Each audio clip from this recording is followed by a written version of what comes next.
F'dak iż-żmien Ġesu kien se jaqbad it-triq. Meta mar fuq u wieħed jaġġel, niżel arkubtejh qudiemu u qallu: Mallem tajjeb, x'għandi nagħmel biex nikseb il-ħajja ta' dejjem? Għaliex qiegħed issejjaħli tajjeb? Qallu Ġesu. Ħadd ma hu tajjeb li falla biss.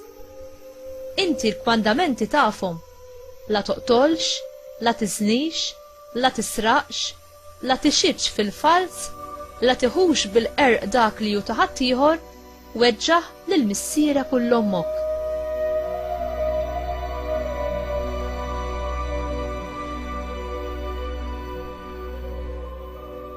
U dak wieġbu qallu: Mallem, jiena dan kollu ilni nħarsu minn żożiti.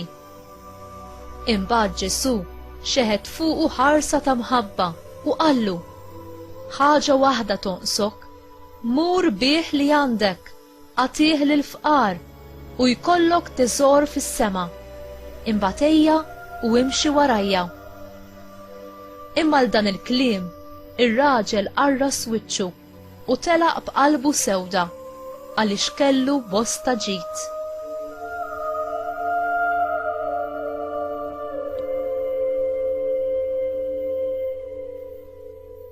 Ġesu imbagħad ħares ħarsa madwaru u qal lid-dixxipli tiegħu: kemm iqibsa għall-lonja li jidħlu fis-saltna ta' Alla. Id-dixxipli staġbu għal din il-kelma, imma Ġesu reġa' qalilhom: kemm jibsa u lidi li wieħed jidħol fis-saltna ta' Alla. Eħfef li ġemel jgħaddi minn għajn tal-abra milli wieħed qani jidħol fis-saltna ta' Alla. Huma staġbu wisq aktar u bdew jgħidu wieħed lill-ieħor: mela min jista' jsalva? Ġesu ħares lejhom u qalilhom: għal bnedmin dan ma jistax ikun, imma għal Alla iva, għax għal Alla kollox jista' jkun.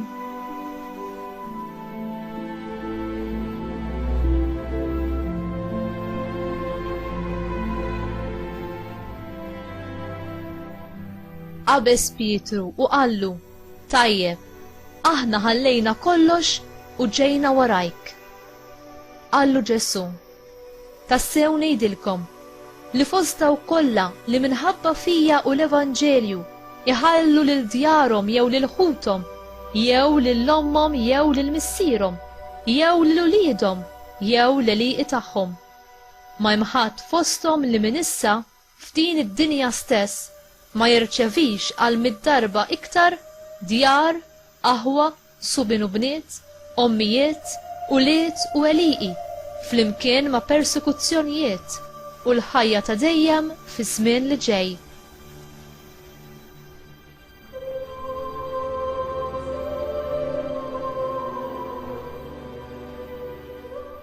Il-kelma tal-mulej tifħil lilek Kristu.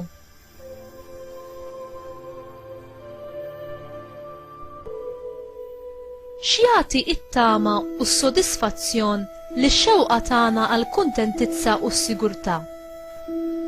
Iż-żagħżugħ tal-Vanġelu tal-lum, minkejja li kien jobdi l-kmandamenti, kellu qalbu mimlija bis-sigurtà u l-kuntentizza li ħaseb li l-ġid li kellu se jagħtih.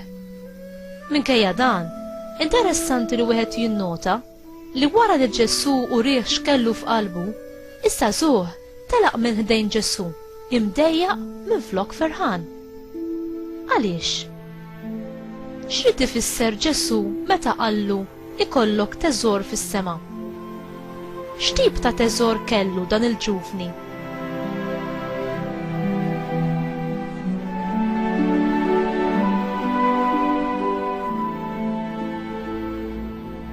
It-teżor tal-ħajja tagħna għandu konnessjoni speċjali mal-qalb, il-post fejn il-bniedem jixtieq u jixxenna għal xi ħaġa, il-post tar-rieda u tal-iskopijiet tagħna. Infatti Ġesu f'okkażjoni oħra qal: fejn hemm it-teżor tiegħek hemm wkoll qalbek. Dan il-ġuvni poġġa qalbu f'dak li ma kienx se jagħtih it-teżor dejjimi li joffrilu Ġesu. Ġesu innifsu u l-akbar teżor li jista' jkollna. Li nerħu kollox biex ikollna lilu bħala t-teżor tagħna mhix xi ħaġa ta' swit il-qalb, anzi dan jirriżulta ferħ kbir. Li tbieħ dak li għandek jista' jfisser ħafna affarijiet differenti. Il-ħbieb, l-impjieg, l-istil tal-ħajja li tgħix, x'tagħmel bil-ħin liberu tiegħek. Kull min kien ġeneruż ma' Alla jew mal-oħrajn dejjem skopra li qatt ma seta' jaqbes lil Alla fil-ġenerożità tiegħu lejna. Alla l-istess ġenerożità li jagħtina l-ġid spiritwali li jisbuq bil-bosta dak materjali u li jimlina ferħ li ħadd ma jista' jisraqulna. U biss jista' jissodisfa x-xewqat l-aktar profondi tal-qalb tagħna. U għamilna għalih. Inti lest li titlaq dak li jista' qiegħed iżommok milli tfittex il-ferħ veru f'Ġesu?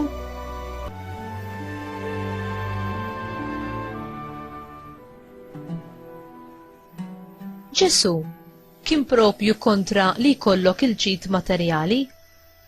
U għaliex jidher li fil-punt li qajjem illum donnu għandu twissija qawwija kontra minu sinjur u anki kontra dawk li jixtiequ li jkunu sinjuri. Nafu li Ġesu ma kienx kontra l-għana fih innifsu u lanqas kien kontra min kien sinjur. Kellu bosta ħbieb li kienu sinjuri, inkluż dawk li kienu jiġbru t-taxxi, wieħed minnhom sar anki apostlu. Ġesu kien qed jalludi għall-erf tat-Testament il-Qadim li nsibu fil-ktieb tal-Proverbi, kapitlu 28, vers 6. Aħjar il-fqir li jgħix bl-ħtija mill-għani li jimxi fit-tawwieġ. L-istess tip ta' erf insibuh fis-Salmi.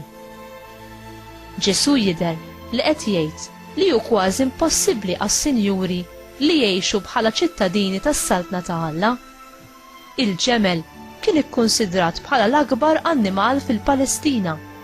L-għajn tal-labra setet tiġi interpretata letteralment. Jew setet mod figurattiv tiddeskrivi passaġġ dejjaq fil-ħitan tal-belt li kien użat mill-vjaġġaturi meta l-passaġġ il-kbir li kien hemm mal-pubbliku kien jiġi msakkar meta jidlam.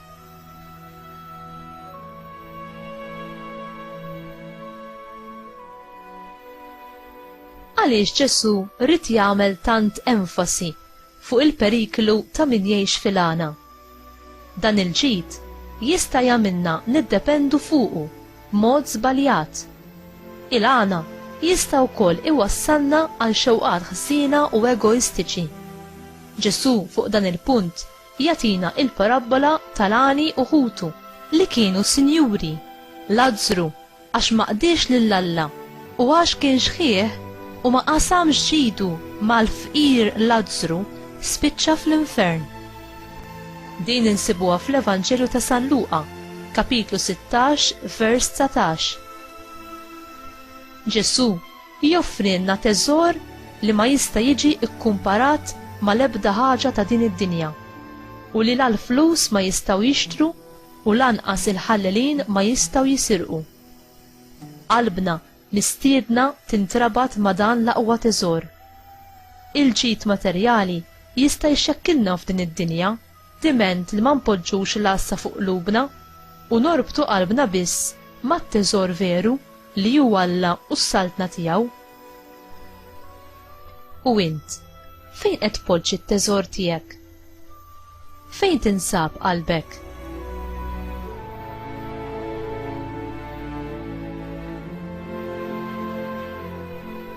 Mulej, int sraqtinna qalbna u ftaħtinna t-teżori tas-sema.